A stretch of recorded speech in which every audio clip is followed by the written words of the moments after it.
Vâng,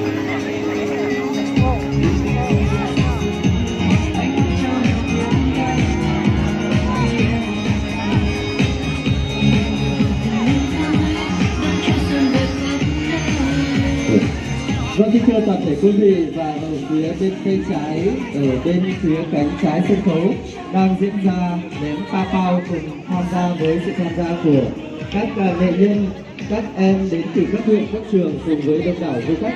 Vâng, kính thưa toàn thể quý vị, và ở góc chân phía bên tay phải đang diễn ra trò chơi đánh tù lu, và ở giữa sân khấu là trò chơi đánh cầu lông gà.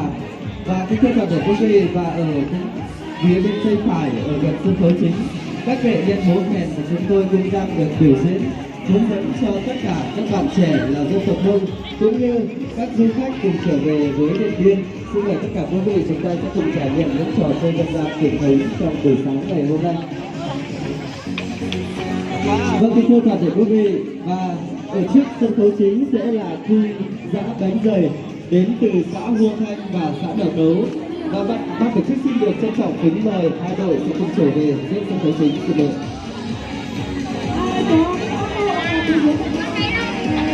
Em đang trên hành lễ. À, đây là nhất anh đi. Có.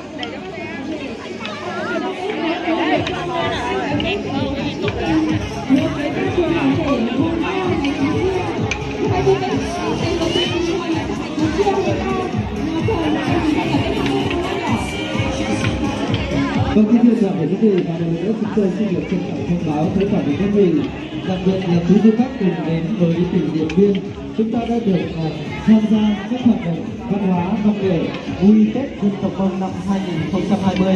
Và trong buổi sáng ngày hôm nay sẽ cùng diễn ra các hoạt động giao lưu văn hóa văn nghệ cùng với các trò chơi dân gian như dạo bánh dày, ném pa phao, đánh tù lu, đánh cầu lông gà và múa kèn truyền thống. Xin được trân trọng kính mời